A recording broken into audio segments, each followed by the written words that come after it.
नमस्कार दोस्तों। देखिए मित्रों, आज हम माध्यमिक शिक्षा बोर्ड की जो 8वीं क्लास की पुस्तक है उसमें राजनीति विज्ञान के अंतर्गत जो चैप्टर पढ़ रहे थे उसमें एक चैप्टर है विकास की अवधारणा। तो कुछ पॉइंट इसके महत्वपूर्ण है, आपके एग्जाम के दृष्टिकोण से काफी महत्वपूर्ण है, तो बहुत अच्छे से देखेगा इसे। और इसके साथ ही जो लास्ट जो वीडियो था उसमें से आपसे एक क्वेश्चन पूछा था कि धौलपुर के अंदर जो दुर्ग है शेरगढ़, वो कौन सी नदी के किनारे है? तो वो चंबल नदी के किनारे है। विद्यार्थी ने सही जवाब दिया था इसका। आज का क्वेश्चन ये है कि जोरा बोरा के महल जो हैं, जोरा बोरा के महल ये कौन से दुर्ग में है, कौन से किले में है राजस्थान में जोरा बोरा के महल? तो उसका जवाब दीजिएगा कमेंट करके। तो आज हम आगे पढ़ते हैं विकास की अवधारणा। रजत आज बड़ा प्रसन्न दिखाई दे रहा है क्योंकि वह आज अपने मित्रों के साथ जयपुर घूमने जा रहे हैं। जयपुर में उसके बचपन का मित्र रवि भी रहता है जिससे वह बहुत दिनों बाद मिलने वाला है। जयपुर आकर रजत शहर की चकाचौंध देखकर अवाक रह गया। जयपुर की चौड़ी चौड़ी सुंदर सड़कें, बिजली की रोशनी से जगमग ऊंची गगनचुंबी इमारतें, परिवहन हेतु सिटी बसों की उत्तम व्यवस्था, खेल कूद के लिए स्वयं मानसिंह स्टेडियम, हवा महल की भव्यता, Sanganer airport, city mall, metro train आदि को देखकर रजत अचंभित रह गया। उसके मित्र रवि ने बताया कि वर्ल्ड ट्रेड पार्क को देखने शाम को चलना है। रजत गहरी सोच में डूब गया। रवि के झिंझोड़ने पर उसने बताया कि उसके गांव की सड़क तो टूटी फूटी है, जिसमें बड़े बड़े गड्ढे हैं, बिजली भी कभी कभी आती है, पानी के लिए नल नहीं लगे हुए बल्कि कुओं से खींचकर पानी लाना पड़ता है। शहर जाने हेतु एकमात्र बस है। गांव के एकमात्र विद्यालय का भवन पुराना व जर्जर है। स्वास्थ्य केंद्र पर मात्र एक नर्स उपलब्ध है। उसके मन में बार बार यह प्रश्न कौंध रहा था कि आखिर गांव व शहर में यह भारी अंतर क्यों है। तो जैसे मान लीजिए यहाँ भी जो विद्यार्थी तैयारी करने के लिए आता है गांव से, तो वो देखता है, एक बार तो जब वो आता है तो ज्यादातर विद्यार्थी शुरू के 3-4 महीने तो जयपुर घूमते हैं। वो जब कोचिंग करने के लिए आते हैं तो 3-4 महीना तो वो घूमने में निकालते हैं कि पहले एक बार जयपुर को अच्छे से देख लेते हैं। इतनी शानदार सड़कें, ये बड़े बड़े शॉपिंग मॉल, पूरा इतना ये किले फोर्ट, सारा वो 4-5 महीने 3-4 महीने तो इसमें निकालता है। फिर वो धीरे धीरे सीरियस होता है कि अब पढ़ते हैं, तो कुछ करते हैं ज्यादातर। तो ये है ही। तो आप भी यहाँ देखेंगे, आपने भी देखा होगा कि क्या सिस्टम बने हुए हैं, लाइट वगैरह है। जैसे मान लीजिए आप सड़क क्रॉस करते हैं, कोई सर्किल है, वहां रोड लाइट बनी हुई है, लोग अपने आप रुक रहे हैं क्योंकि उनको पता है कि आगे पुलिस ट्रैफिक वाला है, जो हेलमेट लगाना अनिवार्य है। तो कुछ चीजें विद्यार्थियों ने पहली बार देखी होगी, तो ये चीजें है तो आपको वो चीज दिमाग में आती है कि भाई हम जो जहां रह रहे हैं सड़कें वगैरह भी टूटी फूटी है, पानी की इतनी व्यवस्था नहीं है, बिजली भी कभी कभी आती है, और यहाँ पर 24 आवर जो है वो लाइट रहती है। रवि के पिता जो कि जयपुर के एक विद्यालय में प्रधानाचार्य हैं, उन्होंने दोनों को समझाया कि इस अंतर का कारण विकास है। शहरी क्षेत्रों में विकास तीव्र गति से हुआ है। शहर के नजदीक स्थित गांव में भी विकास हुआ है, जबकि दूर दराज के गांव में विकास की गति धीमी है। विकास के स्तर में यह अंतर गांव व शहर के बीच खाई पैदा कर देता है। यह अंतर देश के विभिन्न क्षेत्रों, विभिन्न महानगरों, विभिन्न राज्यों तक ही सीमित नहीं है, बल्कि वैश्विक स्तर पर विभिन्न राष्ट्रों के बीच भी विकास संबंधी अंतर दिखाई देता है। आज विश्व के देशों को आर्थिक दृष्टि से दो भागों में बांटा जाता है, विकसित और विकासशील। विकसित देशों की श्रेणी में वे देश आते हैं जहां आर्थिक विकास तेजी से हुआ है। यहाँ औद्योगिक विकास तीव्र गति से होने के कारण लोगों की आय में वृद्धि हुई है और भौतिक सुख सुविधाएं प्रचुर मात्रा में उपलब्ध है। इंग्लैंड, अमेरिका, स्विट्जरलैंड, जापान आदि देश इस श्रेणी में आते हैं। तो देखिए, दो तरह के कंट्री हैं, एक तो है विकसित और एक है विकासशील। विकसित देश और विकासशील देश के मापन का आधार क्या है? तो जहां आर्थिक विकास तेज गति से हुआ हो विकसित देशों में, जैसे ये अमेरिका वगैरह आप ये देखते हैं, स्विट्जरलैंड, इंग्लैंड, जापान, ये किन कंट्री में आते हैं? डेवलप कंट्री में। यहाँ औद्योगिक विकास तीव्र गति से होने के कारण लोगों की आय में भी वृद्धि हुई है। आप जो देखते हैं कि वार्षिक आय औसत जब देखते हैं इन कंट्री के देखें, भारत की देखें, भारत के आसपास के और कंट्री है उनकी देखें, तो जैसे भारत है ये विकासशील कंट्री में आता है। भौतिक सुख सुविधाएं प्रचुर मात्रा में उपलब्ध हैं। इंग्लैंड, अमेरिका, स्विट्जरलैंड ये विकसित देशों में आते हैं। विकासशील देशों में इसके विपरीत अवस्था दिखाई देती है। इन देशों में जनसंख्या बहुत अधिक है, विकास की गति धीमी है, आवश्यक वस्तुओं का अभाव दिखाई देता है, इसलिए जनसंख्या अधिकांश जनसंख्या कृषि पर निर्भर है और प्रति व्यक्ति आय बहुत कम है। इनमें से अधिकतर देश पहले किसी विकसित देश के अधीन रहे हैं। विदेशी शासन के दौरान हुए शोषण से इन देशों में आर्थिक पिछड़ापन विद्यमान है। तो पहले जो देश है यहाँ पे, तो जैसे मान लीजिए ब्रिटेन है, तो इन देशों के पहले जो है उपनिवेश रहे हैं, जैसे भारत। तो अंग्रेजों ने लगभग 200 साल भारत पे शासन किया, तो इन्होंने 200 साल भारत को खाली करने का काम किया। यहाँ की जितनी भी चीजें हैं 200 साल तक यहाँ से जहाज भर भर के और ब्रिटेन जाते रहे। तो यहाँ की जो संपदा है उसे अंग्रेज यहाँ से रात दिन कहाँ ले गए, अपने ब्रिटेन ले गए। तो जब रात दिन इस प्रकार से लेकर के जाएंगे तो देश जो है वो आर्थिक रूप से पिछड़ापन तो वहां विद्यमान होगा। तो धीरे धीरे अब जो है ये देश उभर रहे हैं और एक स्कोप जिसको कहते हैं कि बहुत ज्यादा संभावनाएं हैं इन देशों में अब। और दुनिया भी जो है, जो विकसित कंट्री है वो भी अब इन देशों की तरफ देख रहे हैं, चाहे भारत हो चाहे चाइना हो, इस तरफ जो है वो आना चाहते हैं। भारत है, इसके आसपास के देश हैं, इधर आना चाहते हैं कि हम यहां से अपने लिए कोई जो है लाभ निकाल पाए। तो विकासशील देश जो हैं, और इनमें एक समस्या यह भी है कि विकासशील देशों में जनसंख्या बहुत ज्यादा है। आप जो विकसित कंट्री है, डेवलप कंट्री है, वहां देखिए जनसंख्या यहाँ के कंट्री के कंपैरिजन में आपको कम मिलेगी। अब जैसे यहाँ के देशों की बात करें, जैसे भारत है, चाइना है, पाकिस्तान है, बांग्लादेश है, ये आसपास के कंट्री और भारत और इसके आसपास के देशों की जनसंख्या बहुत ज्यादा है। तो जनसंख्या भी अपने आप में अब एक समस्या है।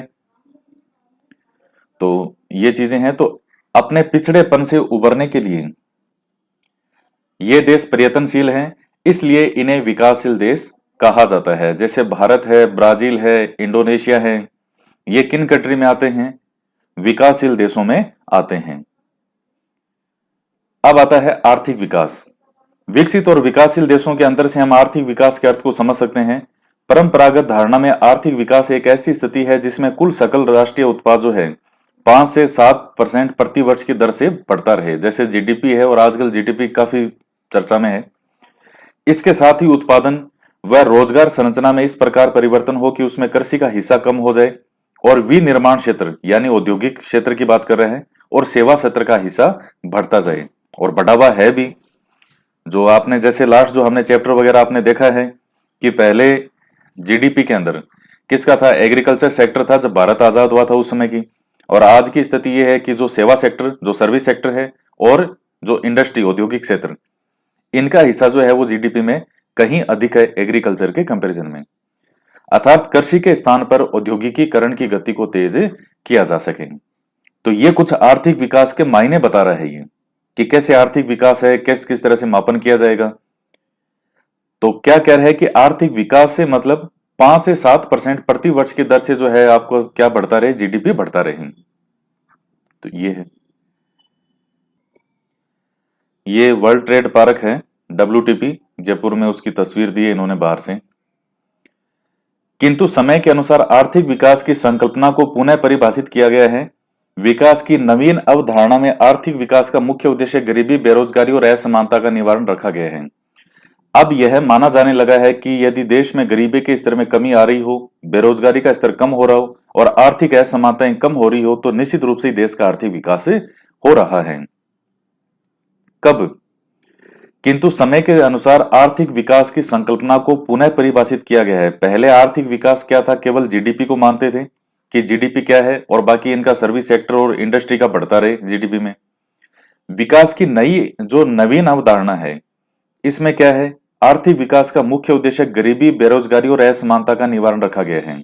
यानी आर्थिक असमानता कम हो रही हो। आर्थिक असमानता से मतलब अमीर बहुत ज्यादा अमीर हो रहा है और गरीब हो रहे हैं, तो ये जो डिफरेंस है ये कम हो। बेरोजगारी, तो बेरोजगारी का स्तर है अगर वो कम हो रहा है और गरीबी के स्तर में भी कमी आ रही हो, तो फिर वो देश किस में माना जाएगा कि हाँ यहां पर आर्थिक विकास हो रहा है। तो ये क्या कहना चाह रहे हैं कि केवल जीडीपी जो है कितने परसेंट रही, तो केवल जीडीपी ही आर्थिक विकास का मापदंड नहीं है। जो ये समझाना चाह रहा है पहले पैराग्राफ में कि पहले केवल इसी को मानते थे जीडीपी को, लेकिन अब ये गरीबी, बेरोजगारी और असमानता का निवारण, इन चीजों को माना जाने लगा है इसमें। जीडीपी तो है ही है, लेकिन ये भी एक नई अप्रोच है, नवीन अवधारणा है, नई थ्योरी है। यहां आर्थिक विकास की भारतीय अवधारणा को समझना बहुत आवश्यक है, सबसे मेन है ये। विकास के भारतीय अवधारणा के अनुसार देश में उपलब्ध सभी संसाधनों का आवश्यकता अनुसार दोहन करते हुए और राष्ट्र हित में उनको उपयोग में लाते हुए देश की आर्थिक संरचना और प्रौद्योगिकी में आवश्यक परिवर्तन लाना, जिससे उत्पादन, आय और रोजगार में वृद्धि हो और लोगों को उपयुक्त व उत्तम जीवन स्तर प्रदान किया जा सके। प्रकृति से प्राप्त निःशुल्क संसाधनों का अविवेकपूर्ण और अमर्यादित उपयोग करना राष्ट्र हित में नहीं है। प्रकृति को ईश्वर का अमूल्य उपहार मानकर उससे आवश्यकता अनुसार वस्तुएं प्राप्त कर संयमित उपयोग द्वारा जीवन यापन करते हुए राष्ट्र को वैभव संपन्न बनाना ही राष्ट्र हित है। अब ये बातें तो बहुत अच्छी हैं, लेकिन प्रैक्टिकली ये चीजें होती नहीं है। प्रकृति का अनियमित दोहन होता है। देखिए, गांधी जी कहते थे कि जो प्रकृति है वो इतना है संसाधन उसमें, नेचर के अंदर वो सब कुछ है जो एक व्यक्ति की आवश्यकताओं को पूरा कर सके, लेकिन व्यक्ति की इच्छाओं को कोई अंत नहीं है और व्यक्ति की इच्छाओं को पूरा करने का दम चाहे प्रकृति हो और कहीं भी नहीं है। तो आवश्यकताएं जो हमारी है, जैसे रोटी, कपड़ा, मकान, पानी, ये जो बेसिक चीजें हैं, तो क्या ये प्रकृति पूरा कर सकती है? तो कई लोग जो हैं वो संसाधनों का अनियमित पूर्ण तरीके से दोहन करते हैं और सही तरीके से नहीं करते, अवैध तरीके से दोहन करते हैं। अब जैसे मान लीजिए कोई पहाड़ी है और सरकार ने रोक लगा रखी है कि इस पहाड़ी का जो है वो इस पहाड़ी को नहीं तोड़ा जाएगा, लेकिन फिर भी आप देखते हैं कि वहां पर अवैध खनन जैसी समस्याएं बहुत आती है, भूमाफिया भरे होते हैं। और जो जैसे अब सरकार ने रोक लगा रखी है, कोर्ट ने रोक लगा रखी है कि इस पहाड़ी का अवैध खनन, इस पहाड़ी का खनन नहीं किया जाएगा। आसपास की जो प्रकृति को बहुत ज्यादा खतरा है, गांवों को खतरा है, लेकिन फिर भी अवैध खनन होता है। तो वो मिली भगत से ही होता है ये चीजें, क्योंकि बिना मिली भगत के जो है ये चीजें नहीं होती। सरकार की ओर से कोई ना कोई अवैध खनन में सहयोग होता है, चाहे किसी भी व्यक्ति का हो और चाहे किसी भी पोस्ट का हो। वरना इतने बड़े माइंस लगाना और वो वहां से उसको फोड़ना और ट्रैक्टर भर भर के, ट्रक भर भर के ले जाना।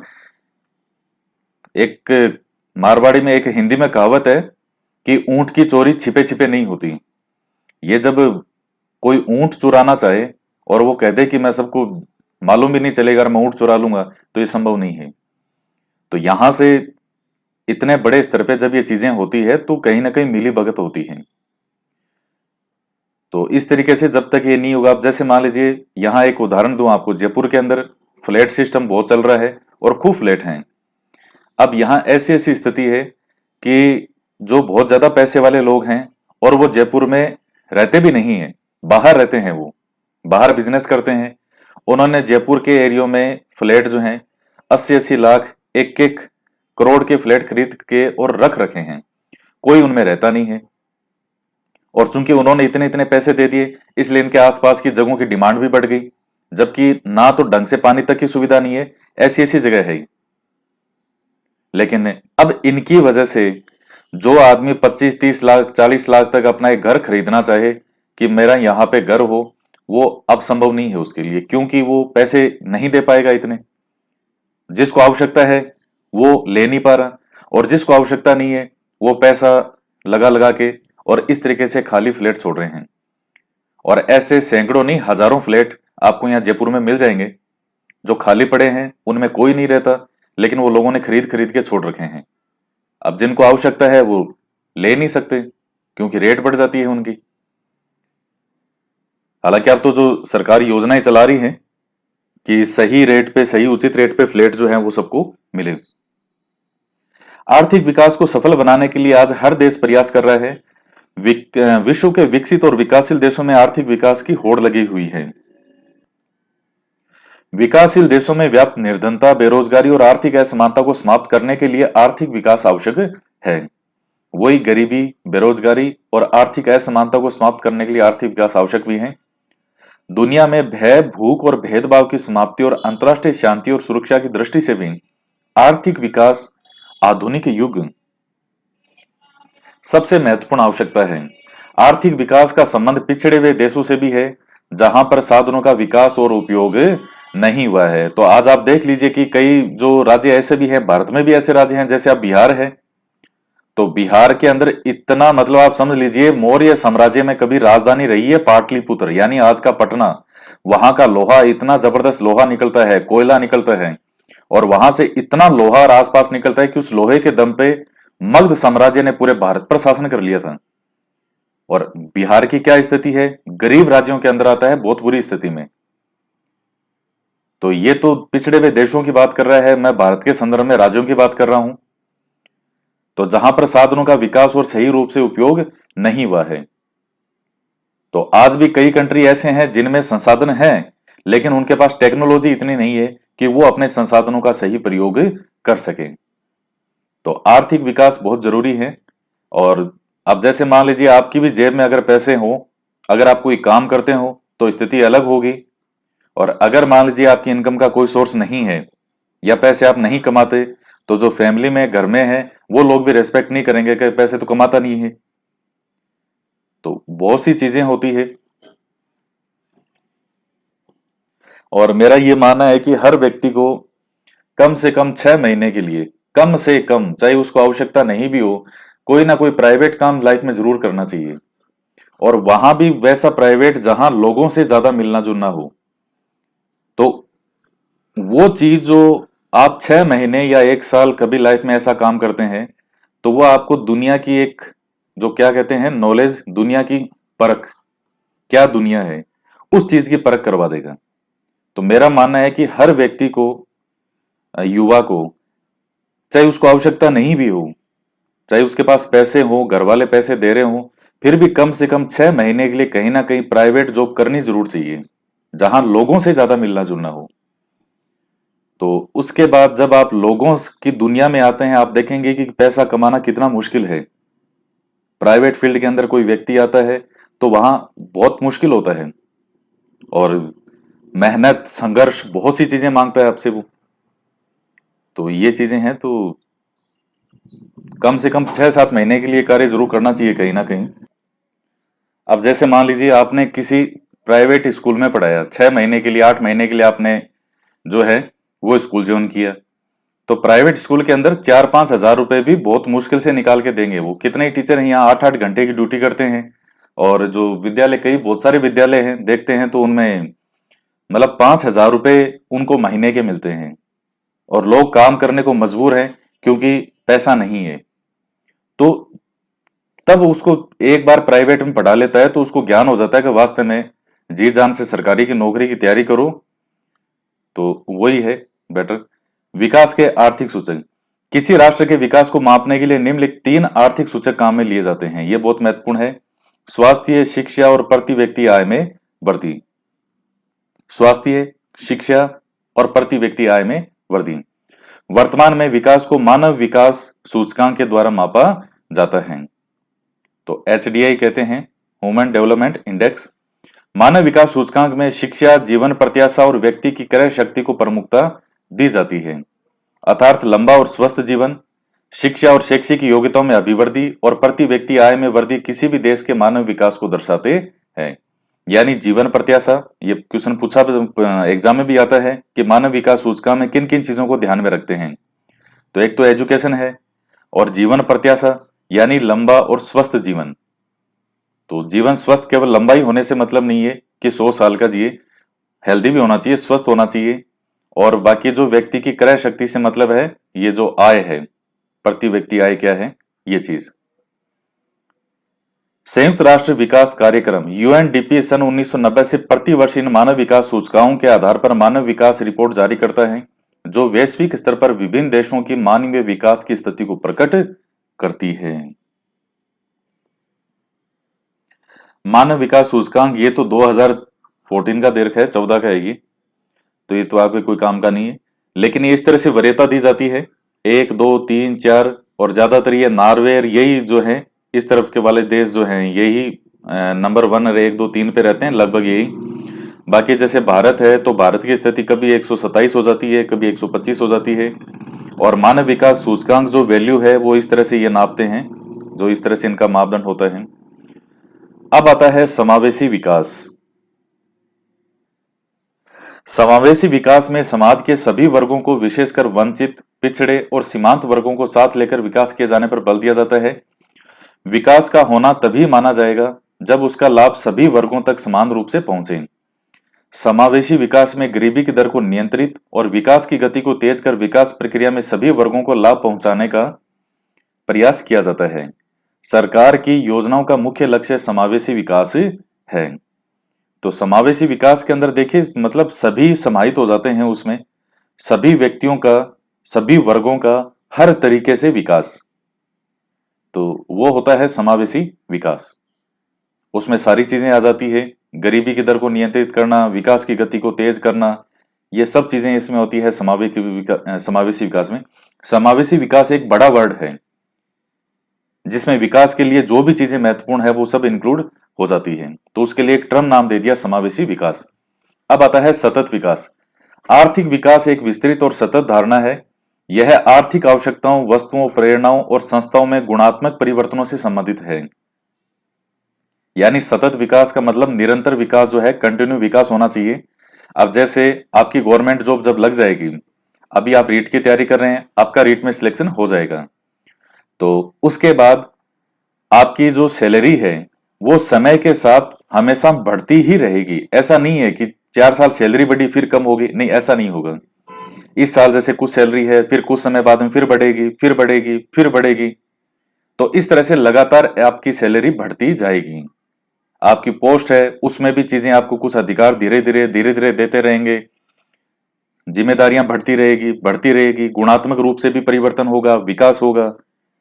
तो ये एक प्रकार का उदाहरण दिया मैंने आपको आर्थिक विकास से संबंध, कि आर्थिक विकास एक सतत अवधारणा है। यानी हम आज से 70 साल पहले कहां थे और आज हम 70 साल बाद कहां पहुंचे हैं, निरंतर विकास करते हुए, तब आज हम यहां पहुंचे हैं। आने वाले 100 साल बाद आज से बहुत ज्यादा डेवलपमेंट होगा, उसके 100 साल बाद इससे भी ज्यादा डेवलपमेंट होगा।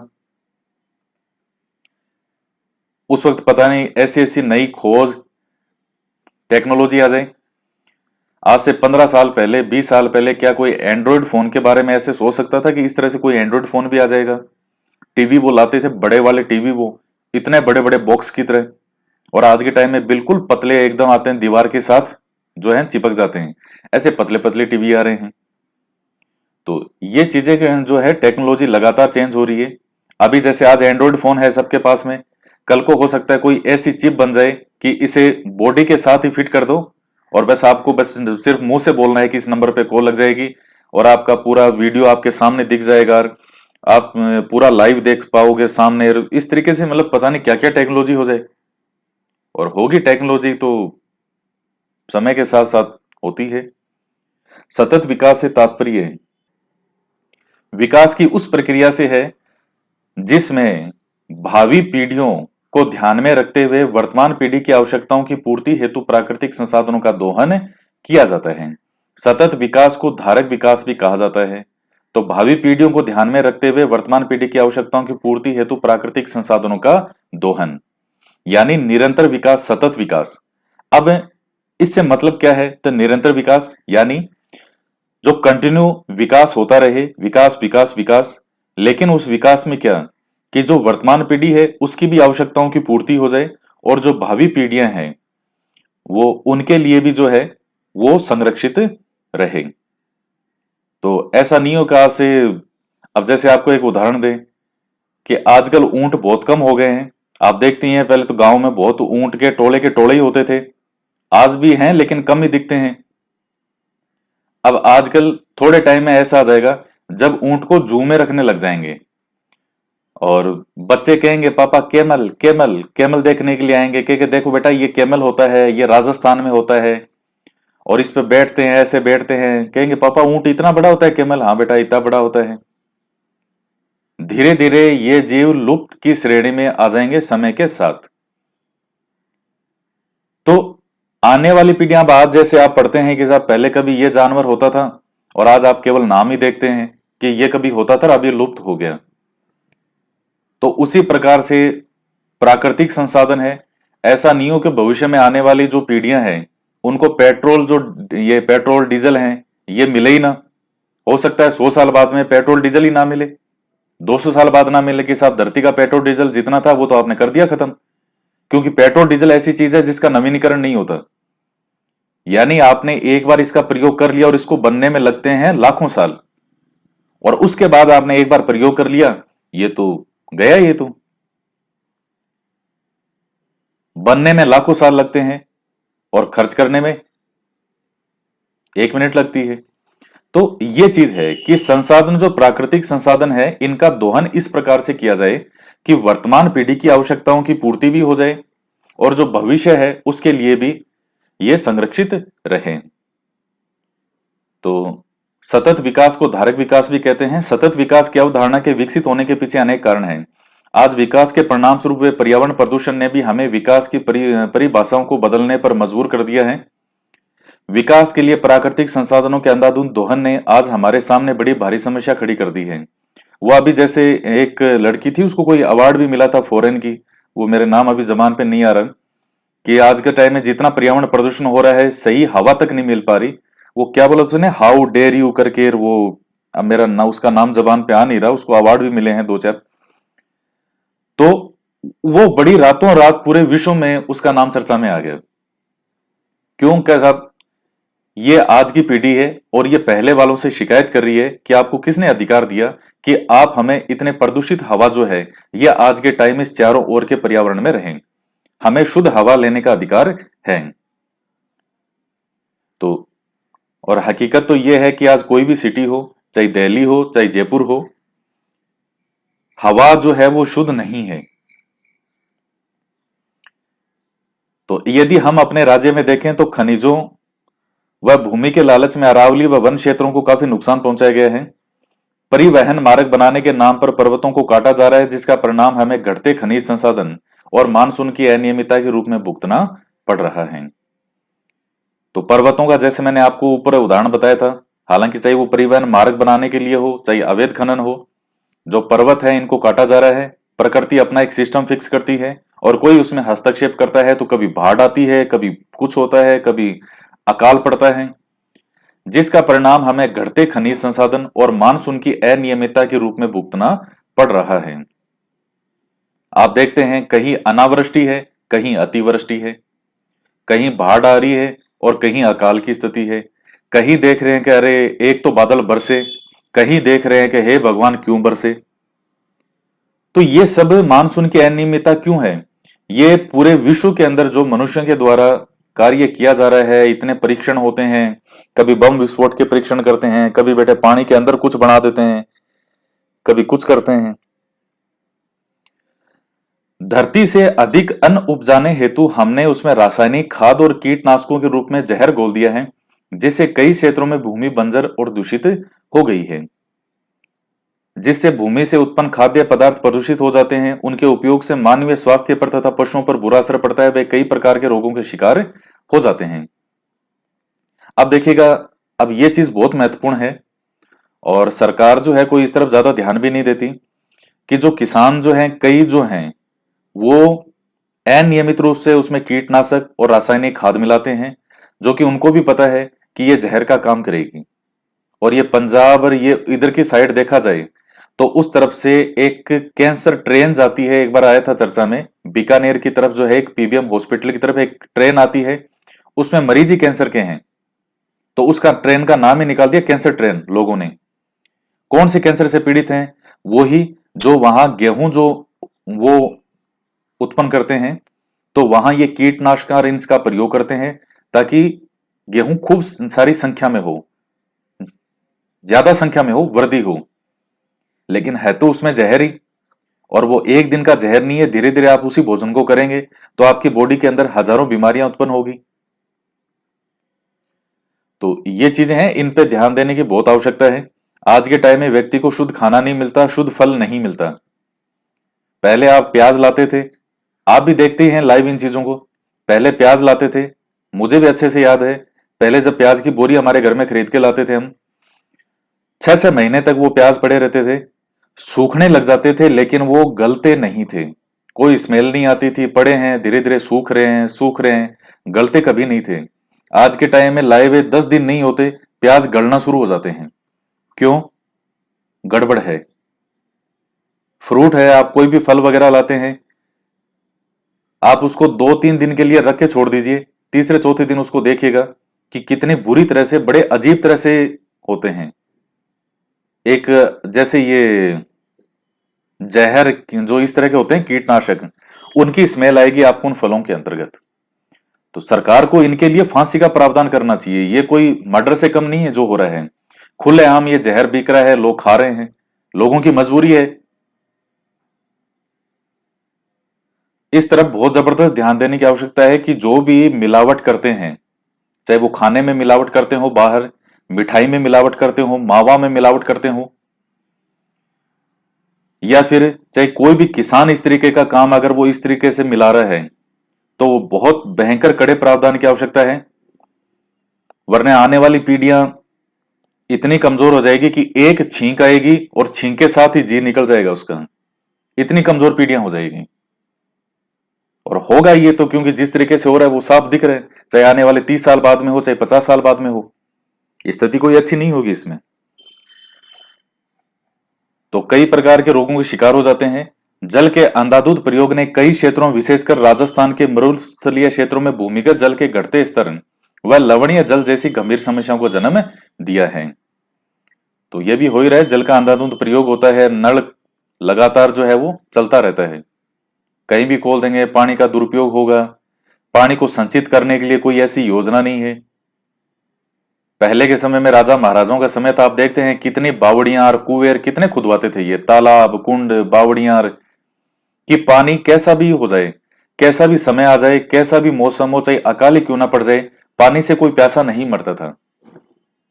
ऐसा सिस्टम करते थे वो। तो उसी तरह की चीजों की आवश्यकता है। परिवहन साधनों, रेफ्रिजरेटर और एयर कंडीशनर के अत्यधिक प्रयोग से हानिकारक गैसों के अत्यधिक उत्सर्जन ने वायुमंडलीय प्रदूषण व ओजोन परत में छेद जैसी मुसीबतें खड़ी कर दी है। तो ये देखिए, परिवहन साधन वगैरह है, इतना धुआं निकलता है, रेफ्रिजरेटर है, एयर कंडीशनर है, तो इनसे जबरदस्त हानिकारक गैसें निकलती है। ओजोन परत का छेद बढ़ता जा रहा है। ओजोन परत का काम क्या होता है कि सूर्य से आने वाली पराबैंगनी किरणों को रोकता है ये। तो और पराबैंगनी किरणों से क्या होता है, त्वचा के कैंसर जैसी बीमारियां हो जाती है। तो ये चीजें, और आप जानते हैं कि जब से लॉकडाउन हुआ था, 20-25 दिन के बाद में जो गंगा नदी, यमुना, जिन नदियों को सरकारें हजारों करोड़ रुपए लगा के नहीं साफ कर पाई, वो इस कोरोना ने काम कर दिया। पर्यावरण इतना शुद्ध, जो ये हिमाचल से इधर जो कुछ जो राज्य हैं, जहां से हिमालय के दूर से वो पहाड़ियां, बर्फीली पहाड़ियां, वो पर्वत जो दिखते नहीं थे प्रदूषण के कारण, बिल्कुल नीट एंड क्लीन उनको साफ साफ दिखाई देने लगे सामने, ये पर्वत है। तो कोरोना से काम रुका है, तो कोरोना ने पर्यावरण को बहुत शुद्ध भी किया है। 100 सालों के अंदर ऐसा शुद्ध पर्यावरण नहीं हुआ, कोई सरकार नहीं कर पाई, क्योंकि सारी जो ये फैक्ट्रियां थी ये बंद हो गई। हालांकि इसके विपरीत जो हम देखते हैं कि मजदूरों का काम छिन गया, वो दूसरा पहलू है इसका। लेकिन एक पहलू यह भी है कि पर्यावरण बहुत जबरदस्त तरीके से शुद्ध हुआ है। आपने भी मौसम में कभी, आप 20-21 दिन लॉकडाउन में कभी अपने घर की छत पर गए होंगे, या बाहर भी अगर निकले होंगे, आपने देखा होगा कितना साफ सुथरा माहौल है। और वही जब से व्हीकल वापस चलना शुरू हुए, वही कहानी फिर से। अतः आवश्यकता आज की इस उपभोक्तावादी संस्कृति पर अंकुश लगाने और संसाधनों के कुशल व अनुकूलन दोहन की है, ताकि विकास की प्रक्रिया अनवरत चल सके। विकास मानव के लिए खुशहाली और समृद्धि लाए, जिसका लाभ वर्तमान में नहीं भावी पीढ़ियों को भी मिल सके, यही सतत विकास है। और मेरा तो ये खुद का पर्सनली मानना है कि सरकार को हर साल कम से कम 15 दिन लॉकडाउन करना चाहिए। पहले से अगर बताया हुआ हो कि हम इस साल इस समय लॉकडाउन रखेंगे, तो पहले से आदमी अपना कोई भी खाने का इंतजाम है वो पहले से वगैरह करके रखे। तो उस 15 दिनों के अंदर बहुत कुछ हो सकता है। एक तो जो पर्यावरण है ये शुद्ध होगा। 15 दिनों के अंदर पूरे जो नगर हैं उनकी उनकी सफाइयां हो सकती है ढंग से, नदी नाले हैं वो साफ किए जा सकते हैं। बहुत जबरदस्त तरीके से चीजें हो सकती है अगर इन चीजों पे काम किया जाए तो। विकासशील देशों के विकास में बाधाएं, अब हमने बातें तो कर ली साहब, खूब अच्छी अच्छी बातें, ऐसे विकास हो जाए, वैसे विकास हो जाए, लेकिन उसमें बाधाएं भी है। पूंजी की कमी, जनसंख्या की बहुलता उत्पादन की पिछड़ी हुई तकनीक का प्रयोग, गरीबी का दुष्चक्र, कृषि पर अत्यधिक निर्भरता, आर्थिक असमानता, शिक्षा स्वास्थ्य सेवाओं का निम्न स्तर, परिवहन संचार और मूलभूत संसाधनों का अभाव, ये सब स्थितियां विकासशील देशों को विकसित करने में बड़ी बाधाएं हैं। ये क्वेश्चन आपसे पूछ भी सकता है कि जो विकासशील देश हैं उनमें क्या क्या बाधाएं हैं। जैसे पूंजी की कमी है, भाई पूंजी इतनी नहीं होती। आप जानते हैं कि दूसरे देशों से जो कम विकसित देश हैं वो काफी बड़ी संख्या में पैसा उनको लेते भी हैं, वो जो कम विकसित हैं। जनसंख्या खूब है, धाप के बहुत जनसंख्या है और बढ़ी रही है। उत्पादन की पिछड़ी हुई तकनीक का प्रयोग, अब उत्पादन में आप जानते हैं कि आज भी पहले की तकनीक का प्रयोग किया जाता है। अमेरिका वगैरह ब्रिटेन है, वहां अत्याधुनिक है, उन साधनों से खेती वगैरह की जाती है। हमारे आज भी वो पहले की चीजें चलती है, हालांकि सुधार हुआ है, लेकिन अभी भी हम डेवलप कंट्री के कंपैरिजन में बहुत पीछे हैं। गरीबी का दुष्चक्र, गरीबी है ही है। कृषि पर डिपेंडेंसी ज्यादा है। आर्थिक असमानता बहुत ज्यादा है, अमीर और अमीर हो रहा है, गरीब और गरीब हो रहा है। शिक्षा और स्वास्थ्य सेवाओं का निम्न स्तर है और बाकी इन सब चीजों का अभाव है। जहां तक बात भारत की है तो भारत का अतीत वैभवशाली रहा है। धन धान्य की प्रचुरता के कारण संपन्न और समर्थ राष्ट्र के रूप में भारत की प्रतिष्ठा विश्व में रही है। उच्च श्रेणी के वस्त्रों से लेकर लोहा निर्मित वस्तुओं के निर्माण में भारत विश्व विख्यात था। तो ये पहले की बात है ये। और भारत का इतिहास में जब मैंने आपको राजस्थान का जब हमने भारत का इतिहास पढ़ा था इन्हीं 6 से 10th की किताबों में, तो उसमें जो वरत्तर भारत वाले जो चैप्टर थे, 6 क्लास में भी थे, आगे भी थे, आए थे डिटेल में। आपने देखा कि उस समय ईसा शताब्दी पूर्व के और ईसा शताब्दी के कुछ समय बाद भी भारत का विदेशों से व्यापार होता था। यानी जिस समय ब्रिटेन वाले ये देश आदिवासी अवस्था में थे, जंगली अवस्था में थे, जिनके पास इनको ये नहीं पता था कि वस्त्र भी कोई चीज होती है जिसको बनाया जाता है, उस समय भारत विश्व गुरु था और विश्व के साथ व्यापार करता था। ये उस समय भारत की स्थिति थी। लेकिन धीरे धीरे फिर आगे आप जानते हैं कि समय के साथ साथ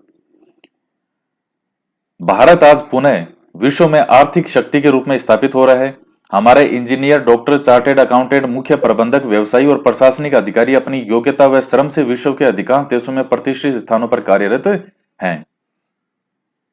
इसमें देखिए, आप जानते हैं कि पूरे विश्व के अंदर, चाहे आज अमेरिका हो, चाहे ब्रिटेन हो, चाहे कनाडा हो, कोई सा भी कंट्री हो, चाहे जापान हो, आपको हर जगह भारतीय मिल जाएंगे जो यहां से वहां काम करने के लिए जाते हैं।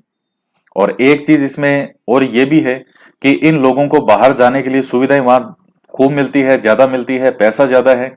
लेकिन इसके साथ एक पॉइंट ये भी है, जैसे कि लोग कहते हैं कि नहीं, इनको बाहर नहीं जाना चाहिए, यहीं रहना चाहिए।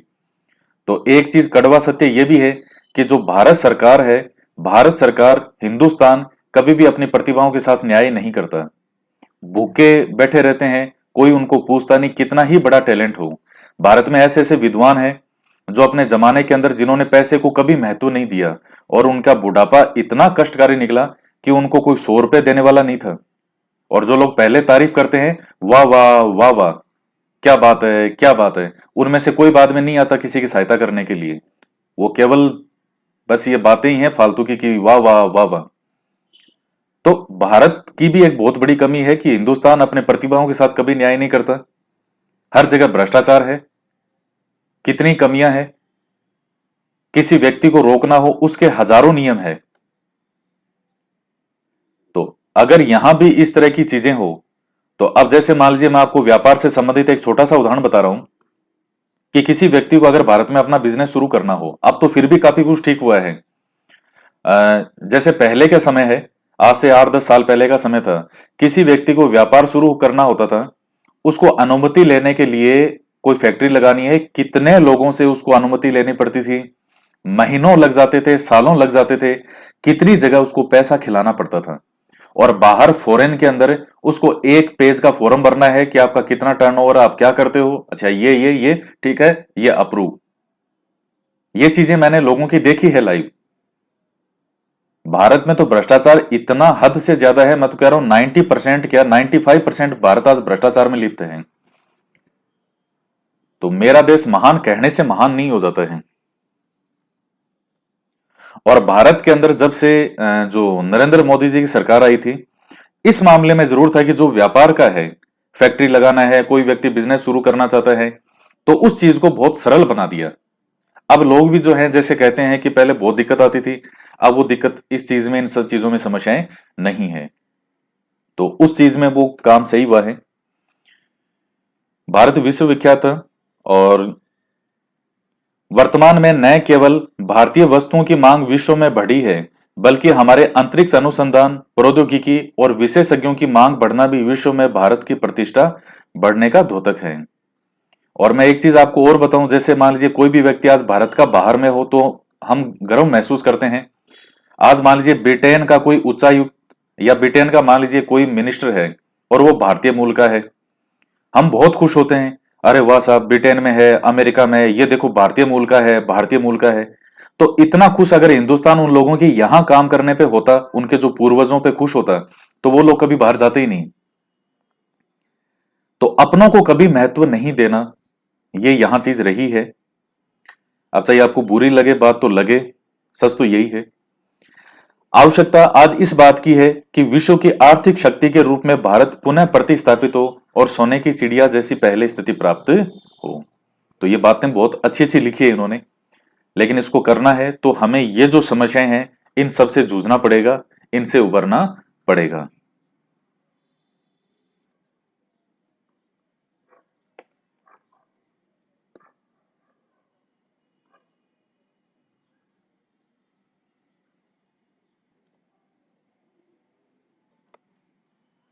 तो इसके बाद में प्रति व्यक्ति आय जो है, राष्ट्रीय आय में देश की जनसंख्या का भाग देकर प्राप्त आय और जीवन प्रत्याशा किसी देश के नागरिकों की औसत आयु। निम्नलिखित में से विकसित देश है तो कौन सा है इसमें? तो सही उत्तर हो जाएगा अमेरिका एक विकसित देश है। भावी पीढ़ियों को ध्यान में रखते हुए वर्तमान पीढ़ी की आवश्यकताओं की पूर्ति हेतु प्राकृतिक संसाधनों का दोहन क्या कहलाता है? सतत विकास कहलाता है। तो ये आपका टॉपिक जो है ये कंप्लीट होता है। और नेक्स्ट जो आपका वीडियो आएगा क्लास, वो नेक्स्ट चैप्टर है हमारा संविधान। तो यहां से शुद्ध रूप से पॉलिटी जो है वो आपकी स्टार्ट है। अब वो बीच में कुछ चैप्टर हैं तो उनको, उनमें भी काम की चीजें हैं, इसलिए वो पढ़ा दिया आपको। यहां से आपका पॉलिटी का भी चैप्टर शुरू होगा, तो ये नेक्स्ट क्लास में पढ़ेंगे हम। तो आज के वीडियो में इतना ही। तो मिलते हैं नेक्स्ट वीडियो में एक नए टॉपिक के साथ। जय हिंद, जय भारत।